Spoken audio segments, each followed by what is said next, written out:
Oh, you're such a strong girl. Oh,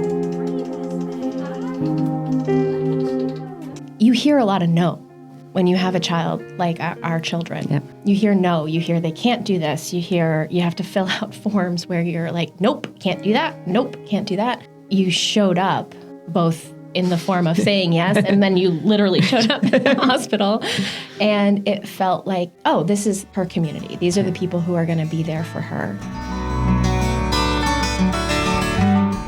Jake's Help from Heaven. It's our nonprofit that is dedicated to creating opportunities for those with disabilities to thrive.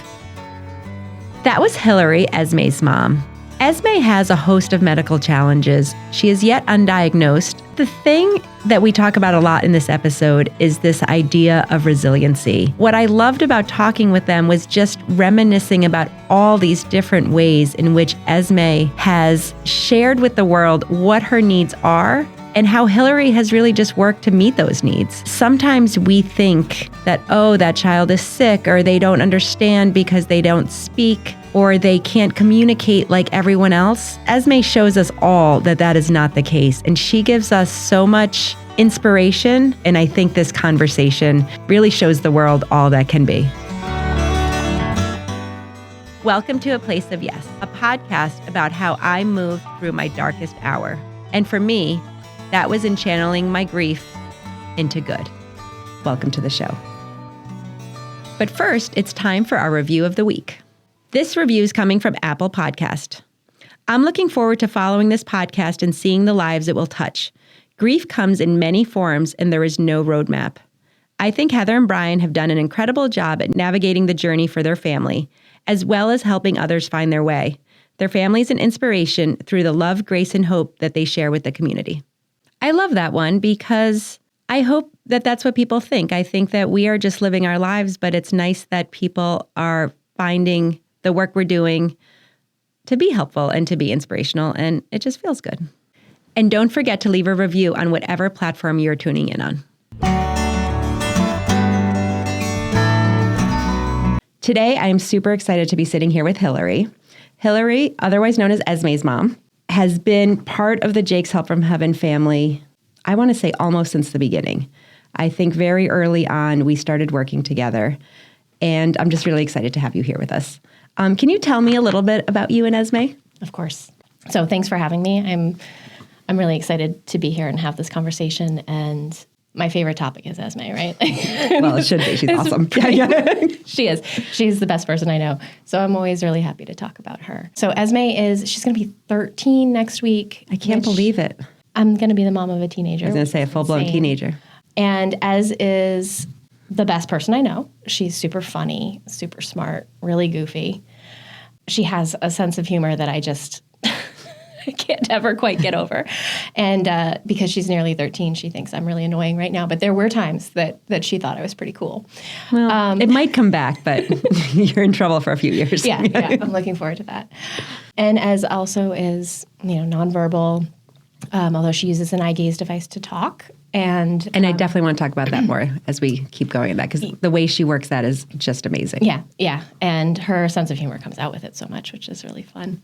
She's non-ambulatory, so she doesn't walk independently, save for a few times that she's taken some steps and surprised us. She's 50 pounds, so she's a tiny little girl.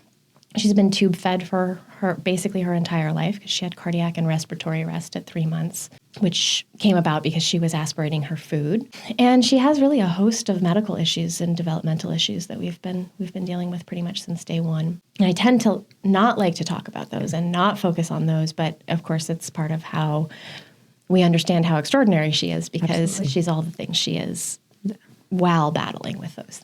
And that's what I always find so amazing, right? And I used to say this about Jake too, is the resilience that our kids have. And, all kids in their own right, have things that make them spectacular. But I do always think there's a little something extra when you are battling the things that they battle. And I sometimes think of myself, right? Like if I was battling a quarter of like what Jake did or what Esme did, would I be as willing to like get up every day and deal with it?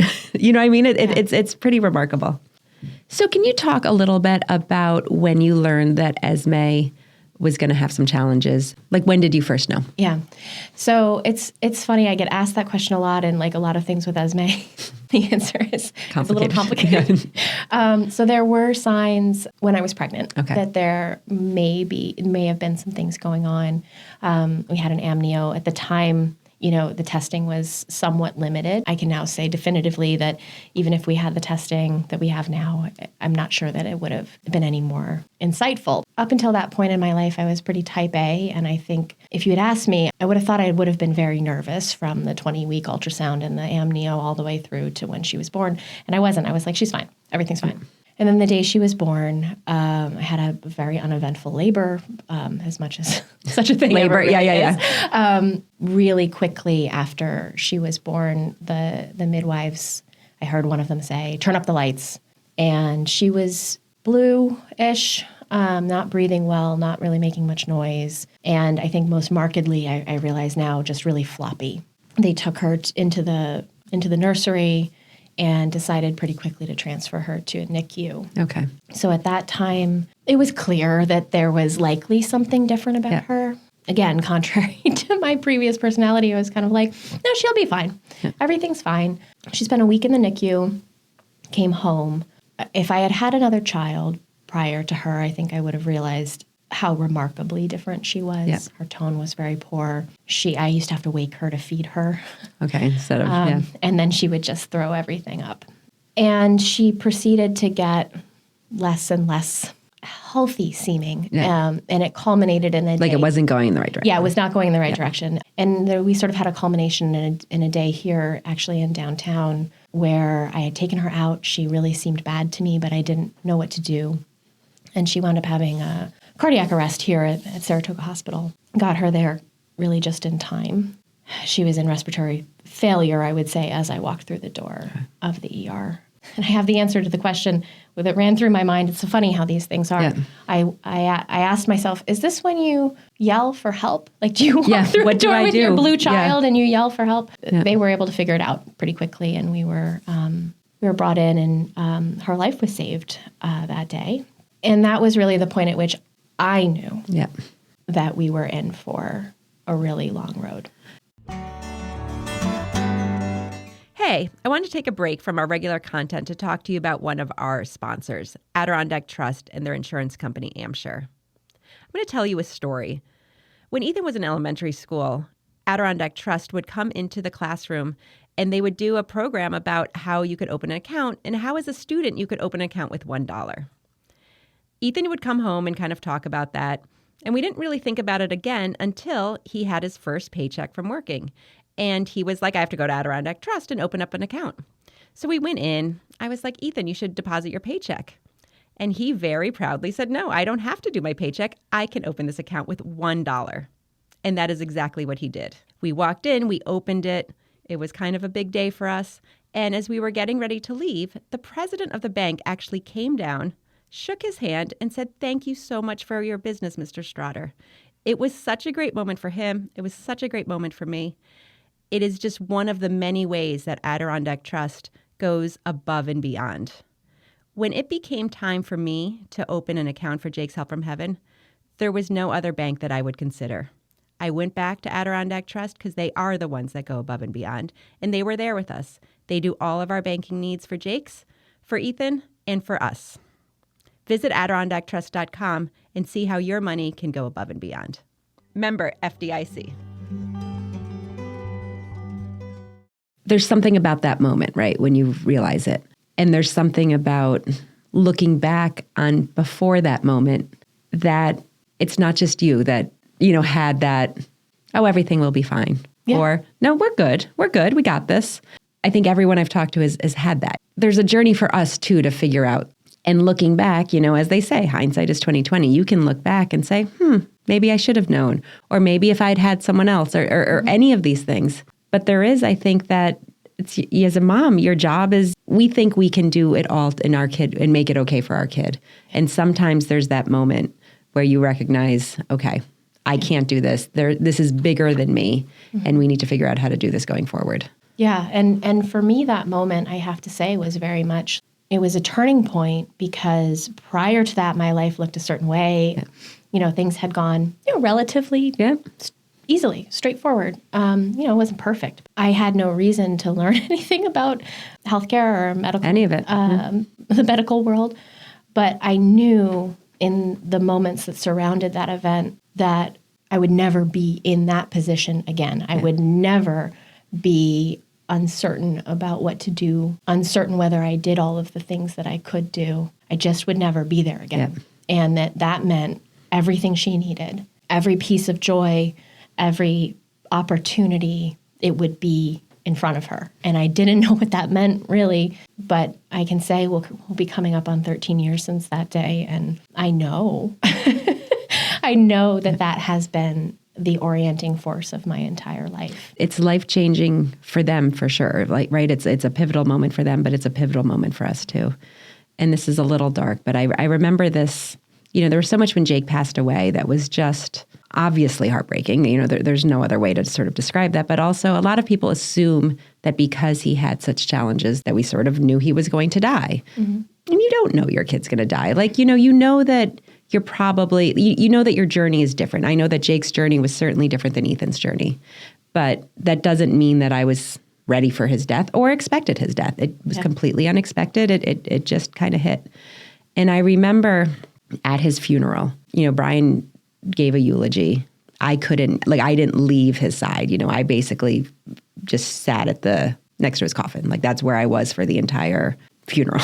And I remember Brian kind of went through and was talking about people and he was in tears, but he said something about me essentially that was like, I know that you did everything. And he said the amount of time and you kept him alive for as long as he was and you gave him the best life and nothing. And it just reminds me of what you say, that moment. Because I knew, Jake was healthy the first 8 months and then he had that seizure and then his life changed. And I knew once we walked into Saratoga Hospital and they didn't know what to do, I knew it became my job to get him to Boston, to get this figured out. And I never looked back. Mm-hmm. I advocated to, and I'm speaking to the choir here, but it's insurance isn't going to cover anything. And then you have to fight with insurance. And I had a job at that time and I had to quit everything because my job was Jake. Yep. And that 100%, and I have zero regrets of that. It's a full-time job keeping your kid alive. Yeah. And not only keeping your kid alive, but giving your kid those chances. It's what's so important is it isn't enough to keep them alive. That's 100%, the thing. yeah. It isn't enough to keep them alive. I want to give Esme a life as big and bold as she is. Absolutely. And people don't understand that. And those are the people where sometimes, right, you almost get violent. Right? I'm not advocating for violence, but sometimes I'm like, how did I not punch that person in the face? Mm-hmm. They just think oh, should be enough. Good enough. Yeah. No, it's not. It's the same. And in fact, I think that kids like ours deserve to have joy cranked up to 11 because all the other is cranked up to way high. 45. Yeah. So, they're poked and they're prodded and they're seizing and they're scared and they can't say they can't. The tag on the back of my shirt is itching me or my shoes my are shoes funny. too tight or And I remember sometimes Jake wore the AFOs and sometimes I would take off the AFO and it would have been digging on him for the 4 hours that he was wearing it and he had a mark and he couldn't tell me and it had to hurt. There was no way it didn't hurt. Yeah. And then you feel terrible. You feel terrible and you think about, I wouldn't have lasted 10 seconds. No. I would have thrown a fit. Yeah, and I would have taken it off. Just been done. Yeah. One of the things that I've always really appreciated about the spirit of Jake's is that it has that joy. And I think it's also really important that families who have lost their children, I've heard from other bereaved parents that no one says their kid's name anymore. Yeah. No, it's like they don't exist anymore. And I think what you've done is the exact opposite of that. It's you put Jake in every room. Jake's in every room. Yeah. And he should be. It is. It was always my biggest fear after he passed that, because you saw it right away, And honestly, I sometimes all these years later, people will say oh, how many kids? Oh, Ethan's an only child. Yes. Because sometimes it's easier. Yeah. But it never feels good. It always feels awful. Yeah. And I always go home and I'd be like, oh, I did it today. And I'll tell Brian, or Brian's like, oh, I've done that before too. And it's a horrible thing, but sometimes people just make it hard, or sometimes it just is hard, right? Like, what do you say? Like, I don't know. It's important for me to have him be in every room, because even sometimes as present as he is, sometimes people just don't know. And sometimes I just don't want to talk about it. It's that balance of, I need to be able to talk about him, and I need to talk about the inspiration and why we do what we do. Yeah. Because otherwise the biggest fear is that he would just disappear. I was trying to remember exactly when we started working together. And I don't remember how old Esme was, but can you tell me a little bit how you found out about Jake's, and then we can kind of walk down memory lane of all the different things we've done together. Yeah. So I was trying to remember how we found out about Jake's. I think it was through our care manager. Okay. But it also may have been through Heath. I was like, was it through Heath? Yeah. And I was trying to remember if actually Jeff was already on our board or not. He was. Okay, so Jeff was on the board. And so I think all of those ways, because we have worked with Kara Goki almost since the beginning.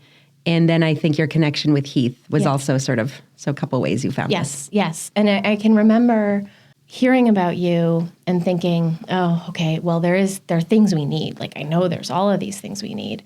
And thinking, well, I guess I'll apply, and it's probably not going to happen, right? Because the things that you need for your kids are often not the things that people understand that you need.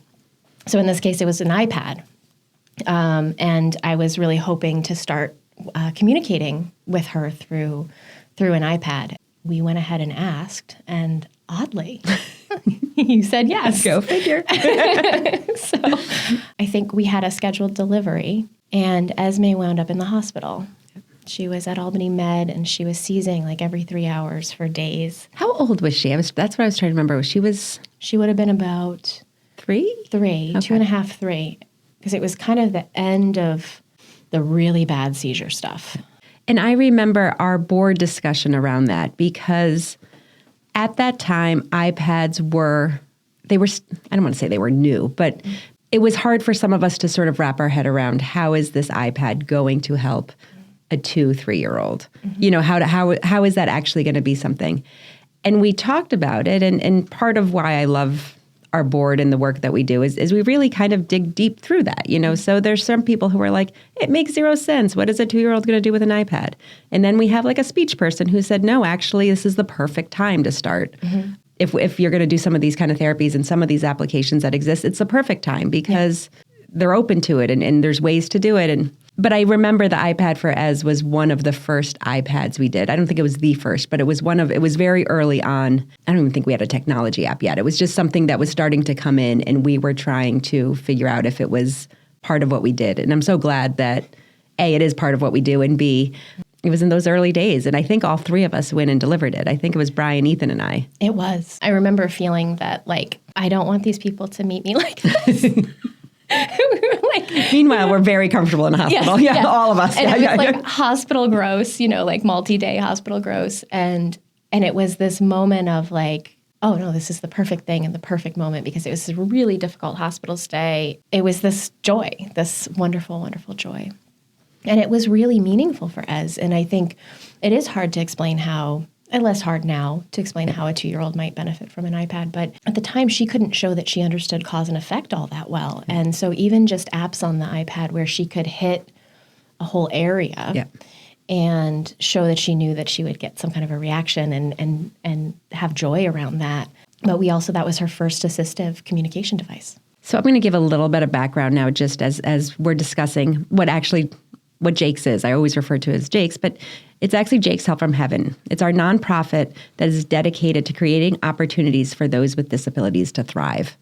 And we've kind of hammered around what our mission really is, and we're really focused now on that. And I think when you talk about some of the things with Esme, and even early on, like being able to just make a choice. Yes. Those are ways in which we're helping people thrive. Jake's Help from Heaven was founded after my 4-year-old son, Jake, passed away. All of these experiences and all of these things resonate so much for us. So, the fact that even Ethan, Brian, and I went to deliver to you in the hospital, I jokingly say it, but we spent so much time in the hospital that it felt very comfortable for us. Yeah. And I do think that is part of what makes Jake's Help from Heaven a different type of organization and a different type of foundation. Let's go back a little bit about that first yes that we gave you. And then I'd love to talk about sort of the journey we've been on. Yeah. Because, we're talking about when Esme was 2 and now she's going to be 13. Yeah. And there's been a lot of things that we've done together along the way. So I'm kind of excited to kind of go down that memory lane. Yeah. But when you got the letter that said she was approved, how did that feel? It's funny. The notion of a yes is really key. And I've talked about this with other advocates and parents. You hear a lot of no, right? When you have a child like our children. Yep. You hear no, you hear they can't do this, you hear you have to fill out forms where you're like, nope, can't do that, nope, can't do that. And even in engaging like the medical community, when you have a child that their diagnosis isn't clear or the things that might be done to help them aren't clear, you get a lot of maybes and you don't get many yeses. And so I'm not sure that I remember receiving the letter. That stage, as was seizing so much at that point that I would like not leave the house for weeks and sometimes not leave the bed for a day because she was just on me. Anything at that moment that felt broadening was important.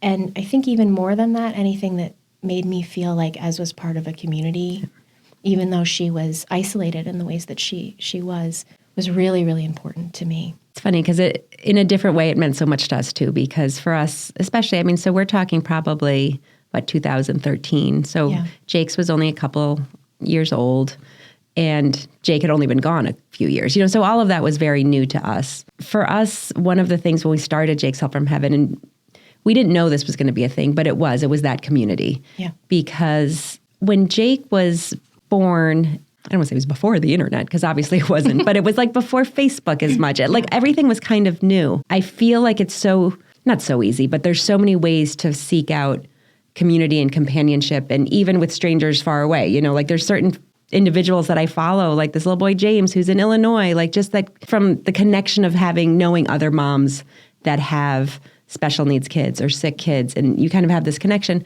When Jake was, 1, 2, 3 years old, I didn't have that community. Yeah. The community now is as important to me, I think almost more because I didn't have it then. Mm-hmm. And I just love this opportunity. Like when you said Esme's the best person, I used to feel that way about Jake. Jake just never gave up and always just fought through. And I didn't have as many vehicles then as I do now to talk about him. And I just love that I can kind of continue to have these conversations.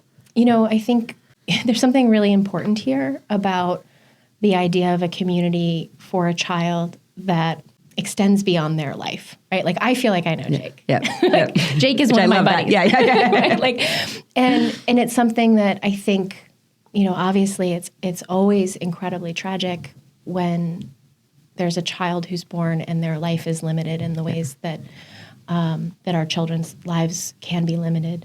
There's something bigger there, right? And I maybe slightly dark humor, but I always joke, well, there'll be more people at Esme's funeral than at mine, right? Like she has this very big, expansive life, and it's a life that's bigger than most of us ever get to live. And 100%. I feel like Jake he's a member of our community. Yes. It's a way to extend his life, not his, I don't like the legacy terminology. No, but it's keeping him present and keeping him, and I always say he is the heart of what we do. Yeah. I've said before, like there's a huge part of me that wishes I didn't have to do this at all because he was still here with me.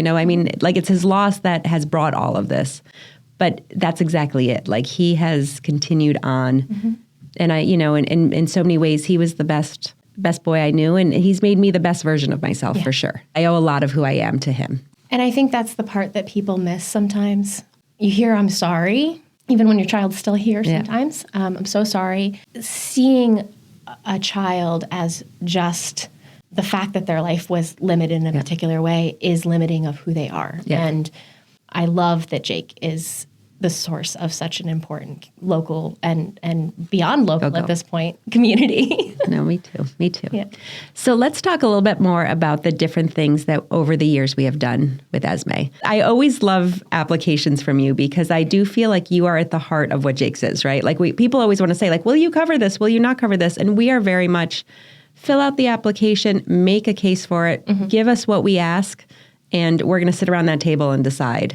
But it's not like, yes, we do this, no, we don't. Yeah. And I love when people, and I think you do this really well, figure out what is that thing or that expense that, or sometimes it's reimbursement because you're like, I took a risk on this and now it's working and now can you help, can you pay me back because I want to do it again?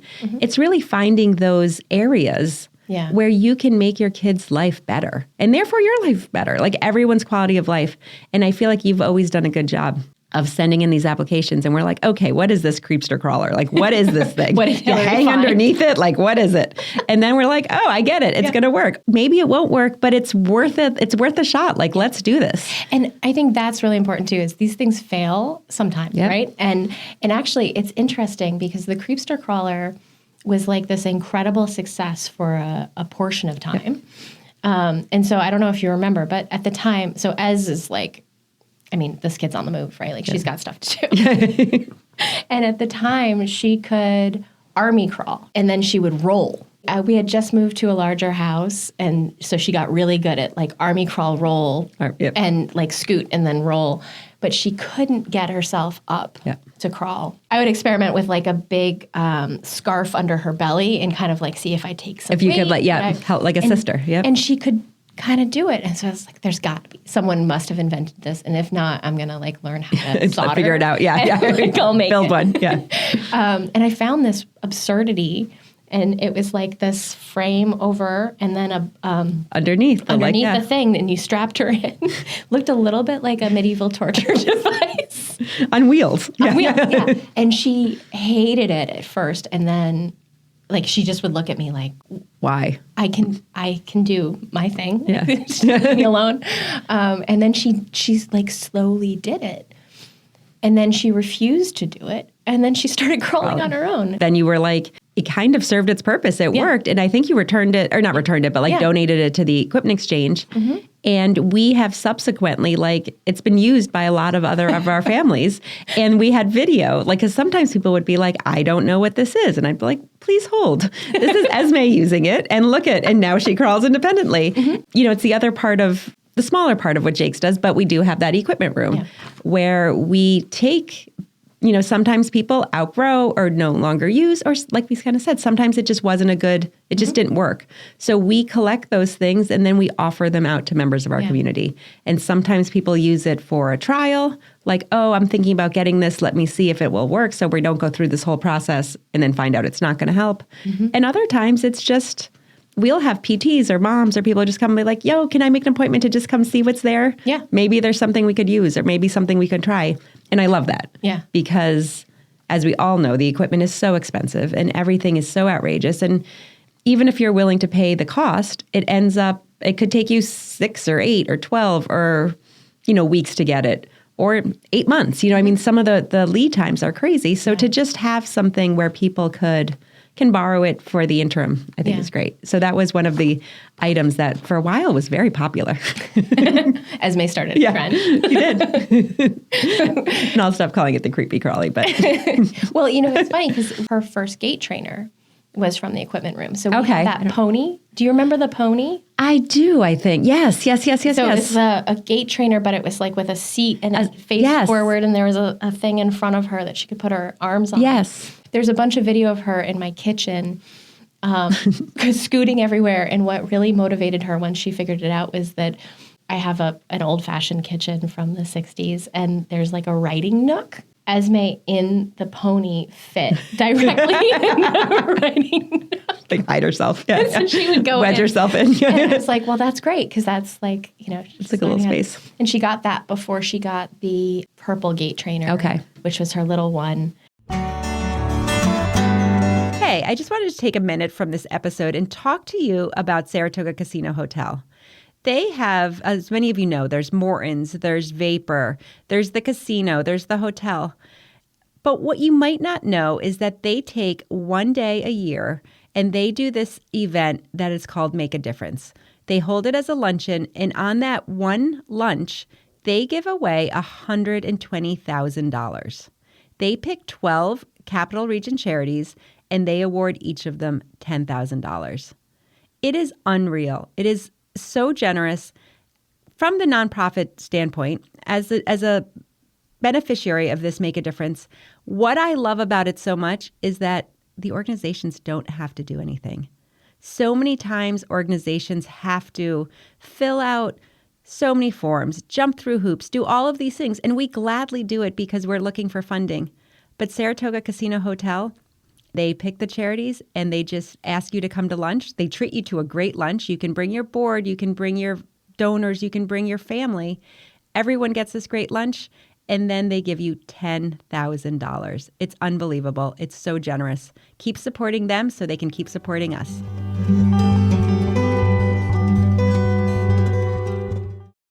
Esme is involved in a dance program in New York City. Yeah, in Harlem. In Harlem, where a group of dancers choreograph things specifically for a child with special needs, right? Well, they choreograph. What's really cool is they choreograph together. Okay. So they have a dance troupe that's sort of their standing dance troupe, and that's year round. Okay. And then they bring in twice a year for a week kids through this program they call the Dream Program. Okay, that's right. All the dancers, and there's PTs and PT students, all choreograph around the dancer's skill set. It's amazing. So, and that means all of the dancers. So no matter who the dancer is and what they can do, we're choreographing around their skill set. There's dancers who are neurotypical and are year-round with the program, and then dancers with disabilities. There's one girl who aged out recently who, at the time that she graduated from the program, she had the ability to move one finger and her eyebrows. Oh, wow. Okay. And so she used one finger to move her chair, and she did a lot of really expressive eyebrow motions. And so all the kids did eyebrow choreography. Oh, wow. That's So that's awesome. That's the kind of thing that's happening there. And it's at the National Dance Institute in Harlem. And Ez has participated for a couple of years. I was going to say, she's done it quite a bit, right? She has. You had a gait trainer. So there's the gait trainer at school that she keeps at it's school. equipment. Yeah, from the equipment room. And then she has her own gait trainer for the house. Well, what happened is she used, as you know, right, with equipment, it's so funny because you don't know what's gonna work. What's going to take, what's not. Yeah. Right. And so she had borrowed a gait trainer, totally different gait trainer from another student. And the week before Dream, I was sent a video from her PT saying, oh my God, she's using this great gait trainer really well. And it was a reverse. The blockade was behind In the her, back instead of in front. and she was totally independently holding and walking. And taking steps. And I saw it and I was like, all right, well, she's going to dance camp next week, and there's zero chance that she's going without that gait trainer. And so I said, well, like, please, can we have it for a week? And they were like, it's someone else's. Yeah. And so we can't send it. So we cannot, yeah. So I did like a rush order. All I could think is she has to have this tool. And trust me, I've packed tools in the car to not even be taken out sometimes. No, absolutely. You need to have everything that you could potentially need. Yeah. The really cool part about this week is they know her so well. She was traveling also with a caregiver named Mickey. And I had to work. So we're in Harlem for the week. I've rented a place. I'm like, Ezzy's going to be so upset because normally I sit and watch rehearsal. But I had to work. And so I was thinking I'd work like from watching rehearsal. And Ez wound up communicating to Mickey and Aggie, who runs the PT side of the program, to say that actually she didn't want Mom there. Teenager. And I was like, wow, this is embarrassing. I invited myself somewhere. She doesn't want me. But what it was is she wanted to surprise me. Awesome. So I was prohibited from attending any of the rehearsals. It worked out great. Mickey and Ez navigated the short walk to the place that I rented. And Ez got a lot of independence. And no one told me what to expect. For the final performance, we went in. I was told kind of approximately where to sit for the best view. The dance that was choreographed sort of around Ez, there were other children in it. She came out first in her wheelchair, and it's like, the kind of stuff that I've seen her do, and it was wonderful. And then, there's often a scene where she gets sort of like pushed off stage. Off she goes. And then she's caught in the wings. And some other stuff happened. And then all of a sudden now came as walking this gait trainer. And I'd seen her do it, but it's a different thing to do it during a performance and to do it on cue and to do it in front of people and to just do it. Yeah. And to have the presence of mind, like think about that resilience to say, okay, this is my moment. And this skill that I've acquired last week, I am now going to show off in front of a room of people, including my mom, who I'm surprising. I mean, it's unbelievable. I remember when you sent me that video. I mean, I watched it probably 6 times in a row because it's just unbelievable. To think back to that so sick in the hospital, seizing constantly, 2-year-old, and then to see her as almost 13 independently find this group, this program, and perform and do all of the things. And I remember when you were telling me that you weren't allowed to go to rehearsals and that it was a surprise. Like to have that kind of thing happen in 10 years is just unbelievable. It's just so beautiful. And it's so, I just love it. I couldn't be prouder. Like I just, even from like, you and me it's unreal. It's so amazing. And I think, this is a really important point, right? That kids like Esme, like Jake, require an incredible scaffolding to be able to do the things that the other children take for granted, right? It's an incredible scaffolding. And when you can get to a place that you can make that scaffolding as invisible as possible so that that child is able to do what they can do on their own merits. They don't need to know that mom freaked out about getting a rush delivery. All of the things. They don't need to worry about that. And instead being given the opportunity to thrive in their own way without the anxiety of that structure. And it's part of what you do, right, is you help parents, regardless of what's going on in their lives, you help them get to a place where providing that scaffolding is that much easier. Well, and it's you said something that I think is exactly what we try to do, right? A lot of times people want to talk just about the individual that we're helping, right? So just about the Esmes or any of the other individuals we work with. But so much of it, to me, it's more than that, right? Because it's, in this situation, here was a gait trainer that you knew she needed. And you did the rush order and you're like, I'm going to have this here. And then you're like, oh my God, it wasn't cheap. So then you submit to us, we reimburse you. Because, that sort of is how we can, in that situation, help. You're her mom. You got her what she needed.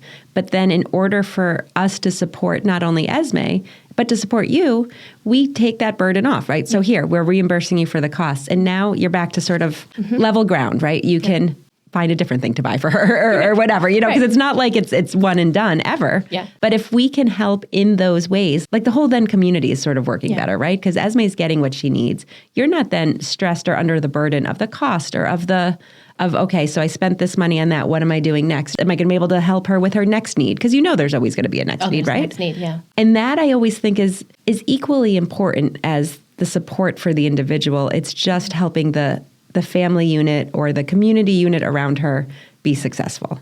And yes, always worried about stuff, especially with a medically fragile kid. But when we can take one of those worries away, then you can focus more on what you want to focus on, which is, just the opportunity just to thrive. How can she find her way? How can she be most independent? How can she be happy? Yeah. And that's always, I think it's not just about like, the equipment we get in her hand, but it's about easing the burden on everybody so that then you can move forward a little bit. And I think that joy, like the sparking of joy and just saying, okay, no, you don't need to spend all of your time thinking about, is it this gait trainer or that one, or is it this gait trainer, or is it the beach chair, or is it the bath chair, or what is it that you're willing to, what's most important at a given moment?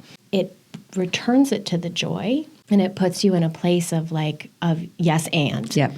And then all of that feeds back into the community, right? Yep. So she outgrows something, she stops using something, it goes back to the equipment exchange. It's happening somewhere else. It's happening. And it also allows the community to see more and more of what's possible from the Esmes of this world. Absolutely. Right? She can dance in her chair, she can crawl across the floor as dancing, she can walk with a gait trainer. Who knows what she's going to do this year? She may parachute in. Who knows? World's her oyster. And by the way, she did say that she needed more shoes. I think that was the exchange for the gait trainer. Mom, buy me more shoes. Well, yeah.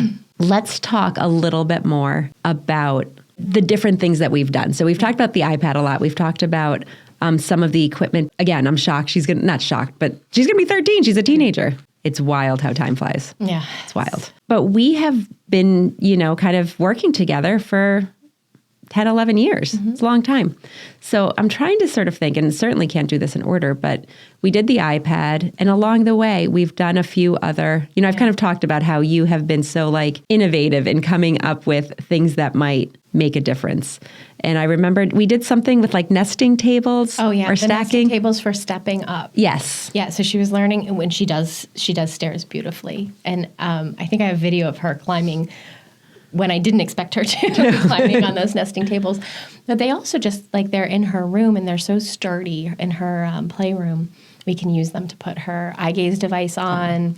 We can use them to do, pull her chair up and do different craft projects and things like that. And occasionally I also use it to climb up into the top to of get the closet. stuff. To get things. They're handy for everyone.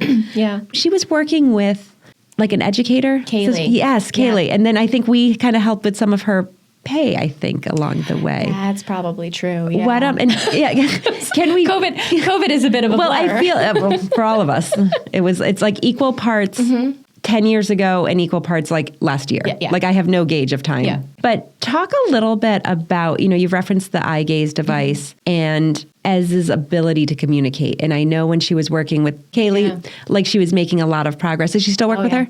She doesn't. I mean, because now she's around, but Ez is back in school full time. But I remember that was another application. When it came in, it's funny when applications come in. One of the things that I always do is I write a cover letter, and it just kind of has the basic information. And for our repeaters, I write down everything we've done. I think the last application, it was a 2-pager because the part of all. Well, part of it is that we've gotten older, so I've increased the font size to 16. So because I would do them at 12, and everyone on the board would be I can't read this. So that's a sidebar. But I will tell you, I think Esme's is the only one that goes to a second page, which is awesome. It's easier for me because I know so many of the families we work with, and I stay immersed in this world because this was such a big part of my world and still is. But for some of our board members, all of who are dedicated and committed and really thoughtful and review the applications really well, but sometimes they don't know how to process some of the applications. And I remember it kind of was pushing the envelope a little bit to be have them wrap their head around without seeing it, without talking to you, without seeing Esme in action. How can this be? Yeah. So can you talk a little bit about her use of the eye gaze, her way to communicate, and how she would do things with Kaylee? Because I remember you sent me some videos, and I was this is awesome. Yeah. So the thing with Ez, I think, is always I've known intuitively and then in a way that proved to me that Ez understood absolutely everything, at a very, very high level. And I think, she proved to me, and I had to video it because no one would believe me, but proved to me that she could read by the age of 4. She was reading sentences and answering comprehension questions with cards. That's a yes. 5. She's brilliant. She does shut down, though, when she's not challenged. Because, you can only be asked to identify the letter A so many times before you're not into done. it anymore. Yeah. So Kaylee came into our lives during COVID. We were able to hire her essentially away from a 5th grade classroom to teach Esme directly. And she came in cold, not knowing Ez, and just started, pasta on the wall.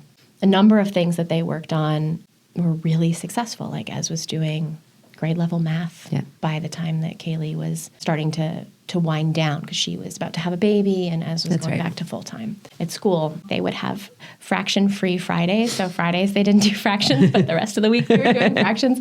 The walls are still covered with these big Post-it note stickies with all of the science and math and English that they were doing. Part of Kaylee's goal was to get her to use the eye gaze. Up until that point, she'd used it with me a lot. But it was mostly to tell jokes. There's a bunch of canned jokes on the eye gaze. And there are a few that she really likes, so we would hear them. All the time. All the time. Maybe I'll tell you one later.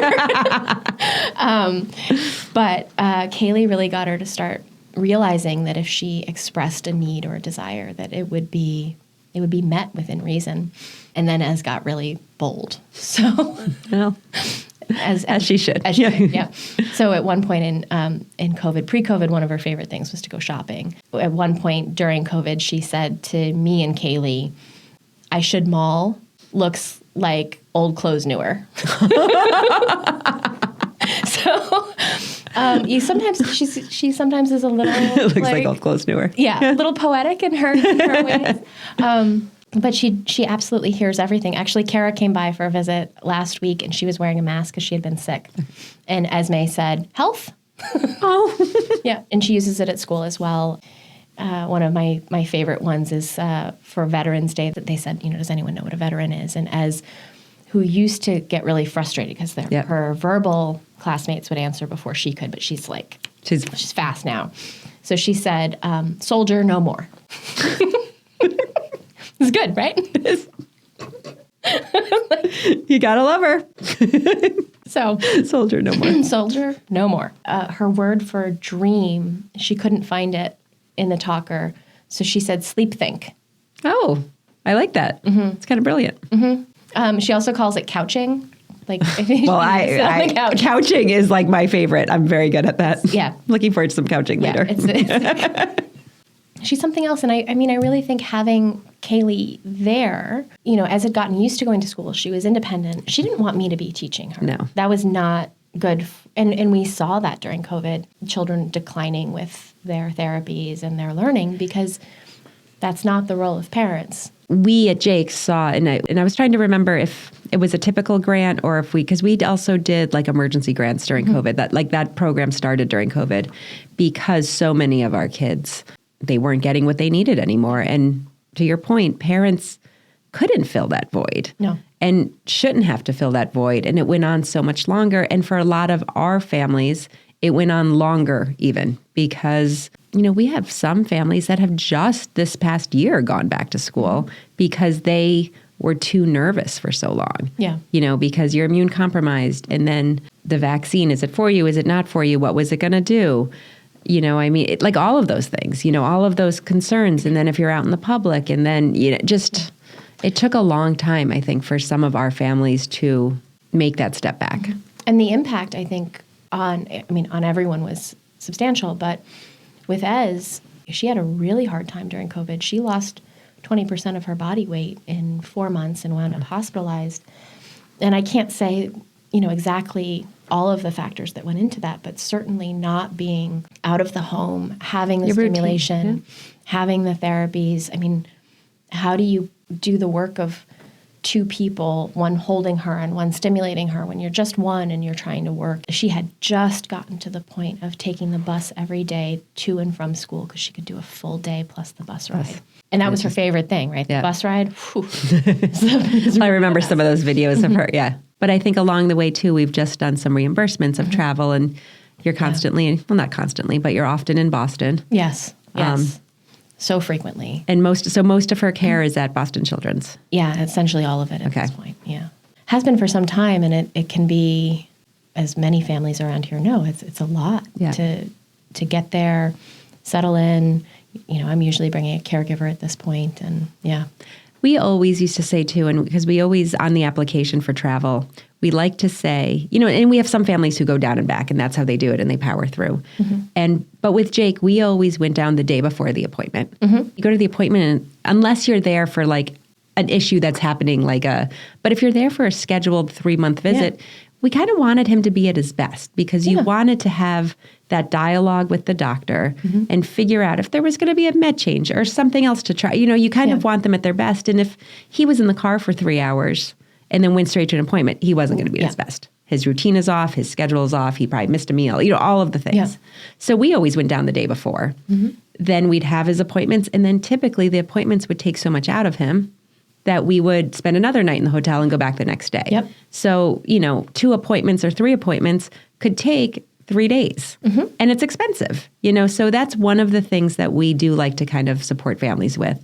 Take as much time as you need. Stay where you can be comfortable. We have stipends we don't cover. If you're staying at the Ritz, we're not covering the Ritz. Oh, you're not covering the Ritz? Well, we'll give you $150 for it. But you know what I mean? Yeah. Like we try to make it like there's a food stipend. Like we try to make it so you can get the help that your kid needs at the best possible Yeah. place. Yeah, and I think what I like about that approach is every family is going to do it differently, right? Like for some families, getting home and getting back into the bed that they know their child can sleep in versus trying to figure out how to navigate a hotel is going to be the priority.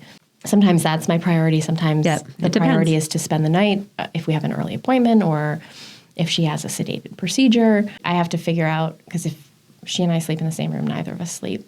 I need a place with a pull-out bed and then her inflatable bed, and then usually there's a caregiver, and they tend to not like to sleep on the floor and experience. Imagine that. Every family's needs looks a little different. And, I don't know that we've necessarily talked about the work that I'm doing now, but I'm working in drug development for populations that, are very familiar to us. That's one of the things I keep saying to my team about how we design the trials is you build in as much option, because what might work really well for one family isn't going to work for the next. Absolutely. It's flexibility, it's choice, and then being willing to hear when something isn't going quite the way it works for this family, and you receive an application and you're like, oh, that's an odd thing. Oh, this is why we need that. It's why we sit around the table and talk it through. There's no one right way to do this life, right? This life of special needs and medical challenges. And even within the same life, it changes what's the way to do it. Absolutely. So we try to be really cognizant of that and trying to be cognizant in how we support and just how we say yes. Because it's not our place to tell you what you need. It's our place to help you get what you need. All right, so let's talk a little bit about Esme now. You said she's almost 13. Yep. So where is she? Like, how is she doing health-wise? How is she doing just in general? Can you give us a little update?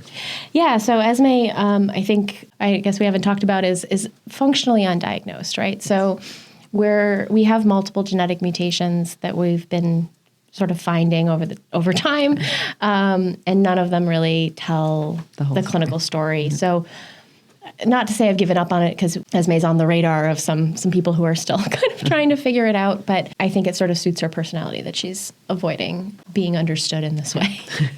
So one of the things that's been really challenging, I think, is that there's really no clarity around what to expect. Not that there really ever is, but sometimes with a diagnosis, at least you get... Well, there's like a journey. There's a path. And you have a range of possibilities.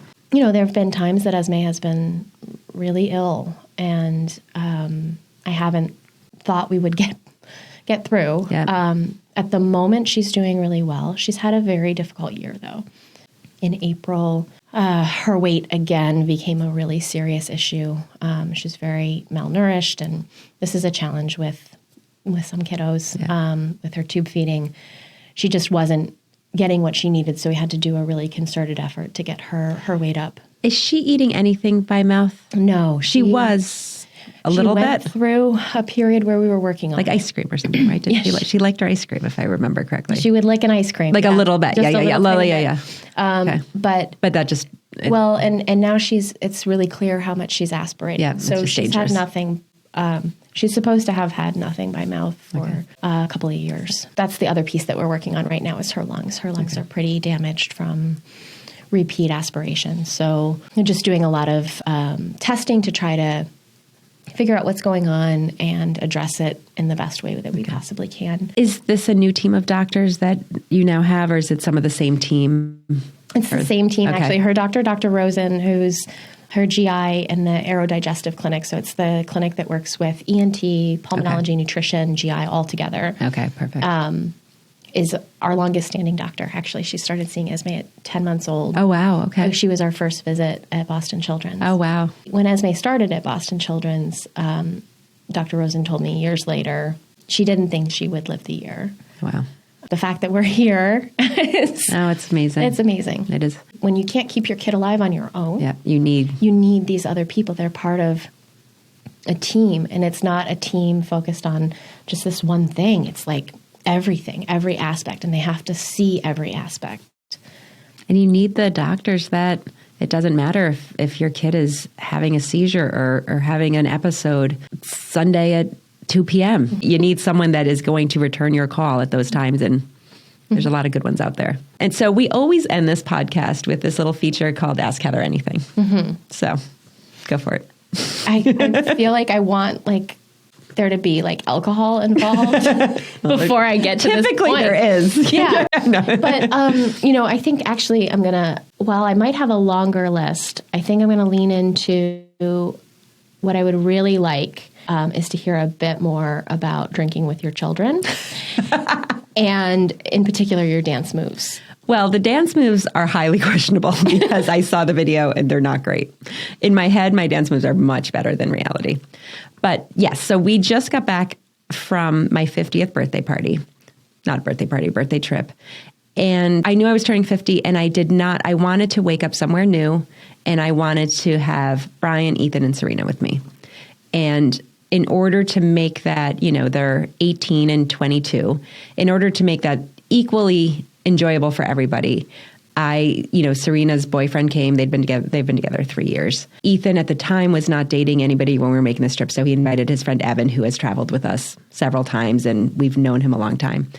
And so we were in St. Lucia, and it's this funny vibe, and it's happened a couple times.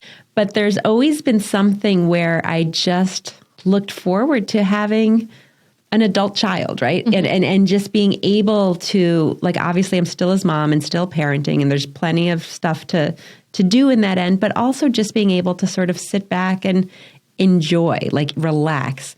And to share that with Ethan, honestly, was so much fun. Mm-hmm. And with his friend and with Serena and with Sean. And, at my birthday dinner, we had this, we just had this like private dinner. It was on it was the most fantastic place and just beautiful and all the good things. And it was one of the most fun I have had in quite some time. Okay. And it is a weird dynamic because when you drink with your kid, it feels different, right? Especially when your kid is 18 and in this country it's 21, but in St. Lucia it's 18. So it was different. And, no one was getting ridiculous because you're with your kid, you're not like hanging out with your best friends from high school, but it's a transition in a relationship that is so weird, but so great at the same time. Yeah. It was a good time. I like it. Well, thank you so much, Hillary, for joining me on A Place of Yes. I'm so happy to have been here. Thanks for having me. I have enjoyed this conversation so much. Me too. Thank you. Coming up next week, we are talking with Brian Strotter, my husband and Jake's dad.